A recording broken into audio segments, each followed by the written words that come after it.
2001 онд найруулагч Рон Ховардын бүтээсэн Гайхамшигт оюун ухаан хэмээх кинонд математикч Жон Нэшийн амьдралаас сэдвүүлэн хийгдсэн намтарчилсан драм юм.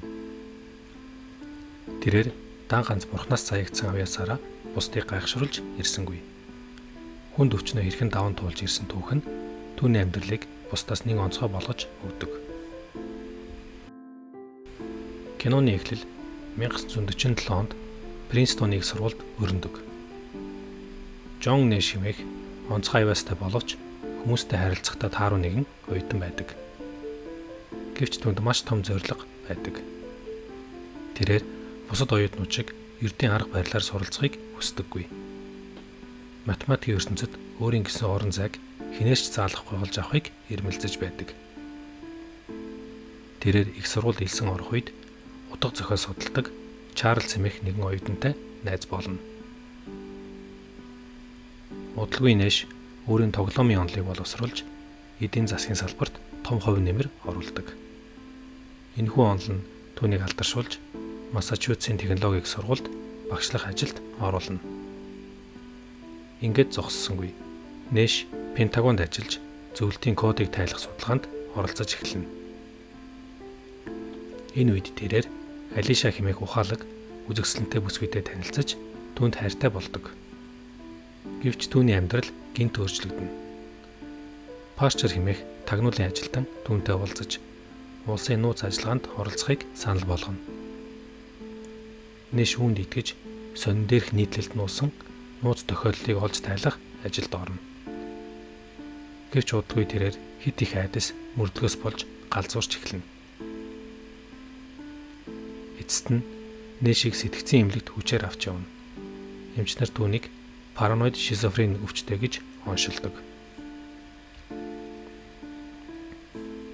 Парчер, Чарлз болон түүний баг охин Марси нар бүгд Нэшийн өөрийн оюун ухаан санаанаас ургуулan гаргасан хиймэл хүмүүс байдаг. Энэ мэдээ түүнийг цочирдуулж асар хүнд байдалд оруулдаг. Улмаар цахилгаан эмчилгээ хийхээс өөр аргагүй болно.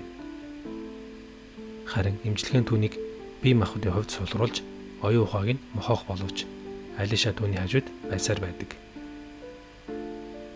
Нэш хэсэг хугацаанд эм уухай болсноор өвчин дахин сэдэрнэ.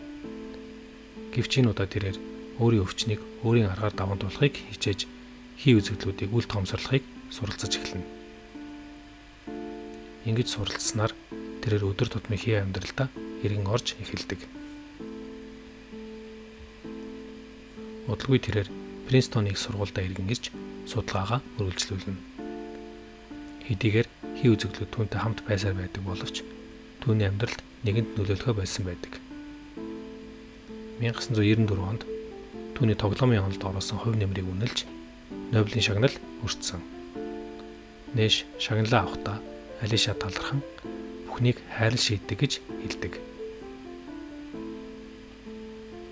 Киноны төгсгөлд Нэш сургуулийнхаа хашаагаар алхахдаа Чарлз, Марси, Парчер нарыг дахин харна.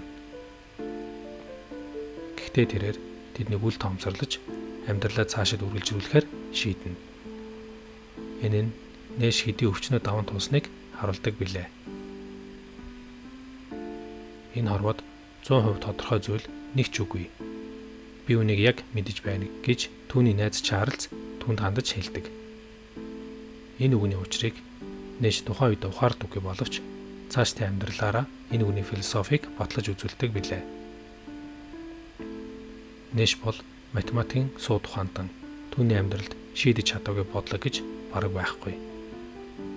Тэр өөртөө хитрхи бардам нэгэн байдаг.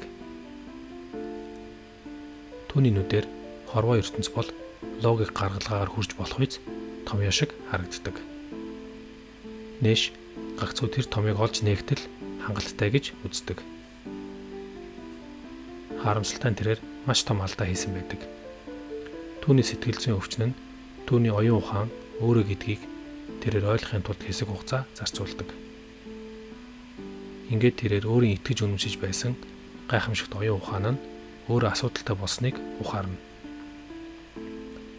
Яг эмч түүнд хандаж хэлдэг шиг чиний оюун ухаан санаа өөрөө асуудалтай болсон байна.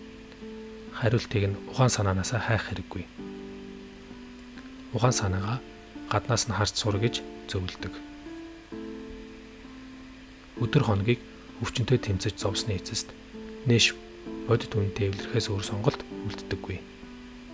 Тэр бол өөрийн ухаан санааг эрүүл биш гэдгийг хүлээн зөвшөөрөх явдал. Түүний амьдралд шийдэж болохгүй асуудал байдаг юм байна гэдэгтээ эвлэрэх.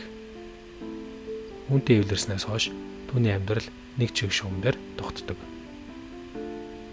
Beautiful Mind бол математикийн шийдэгдэхгүй асуудыг шийдсэн хүний тухай бус амьдрал тохиолдож болох хамгийн хэцүү асуултуудын нэгийг өөрийн амьдралаар шийдэж чадсан хүний түүх.